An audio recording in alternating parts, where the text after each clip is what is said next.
भारत के हृदय में बसा एक गांव, जहां न भगवान हनुमान की पूजा होती है, न उनका नाम लिया जाता है। जहां मारुति शब्द तक वर्जित है, और फिर भी हर घर में आस्था की लौ जलती है।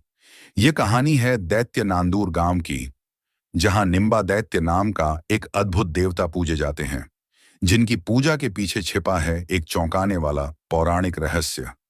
हनुमान और निम्बा दैत्य के बीच हुए एक दिव्य युद्ध का, क्या यह सिर्फ एक लोक कथा है, या फिर किसी भूली हुई परंपरा की सच्ची परछाई? आइए चलें इस रहस्य की परतें खोलने, श्रद्धा, चमत्कार और परंपरा के संगम पर, जहां विज्ञान भी कभी कभी सिर झुका देता है। अहमदनगर जिले के पाथर्डी तालुका में भगवानगढ़ की पावन छाया में बसा है दैत्य नांदूर, एक ऐसा गांव जो सिर्फ भूमि नहीं बल्कि आस्था की आत्मा है। यह गांव सिर्फ अपने देवता के लिए ही नहीं, बल्कि शिक्षा के लिए भी जाना जाता है। महाराष्ट्र के हर जिले में यहां से कोई न कोई शिक्षक गया है। सेना में देश की रक्षा करने वाले जवान, डॉक्टर, वकील, तहसीलदार, पुलिस अधिकारी, इस गांव के बेटे आज देश भर में सेवा कर रहे हैं। लेकिन यहाँ की सबसे बड़ी पहचान है निम्बा दैत्य। हर शाम पूरे गांव के लोग मंदिर में आरती के लिए इकट्ठा होते हैं। ये सिर्फ धार्मिक प्रथा नहीं, ये पीढ़ियों से चलती आस्था है। गांव में हर युवक को शादी से पहले बाल ब्रह्मचारी बंजरंग के मंदिर में जाना होता है। लेकिन इस गांव में नहीं। यहां हनुमान या मारुति नाम नहीं लिया जाता। न मंदिर है, न मूर्ति, न नाम की कोई चीज। यहां तक कि मारुति कंपनी की गाड़ी भी कोई नहीं खरीदता। इस अनोखी परंपरा की जड़ें रामायण काल से जुड़ी हैं।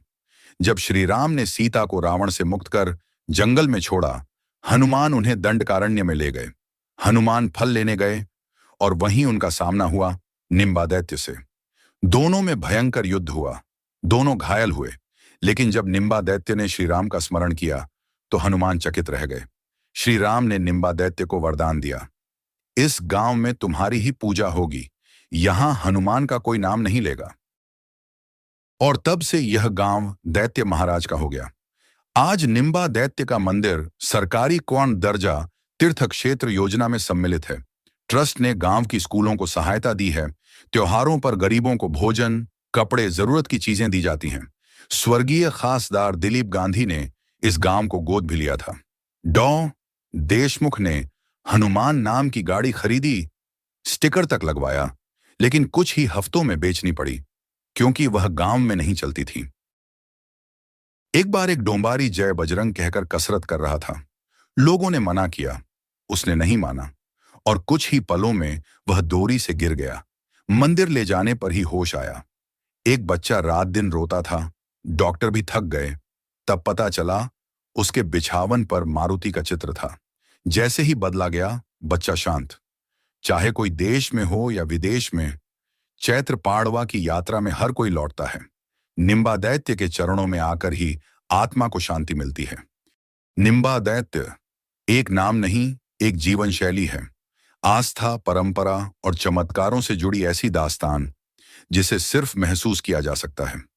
यह गांव निम्बा दैत्य का है और रहेगा।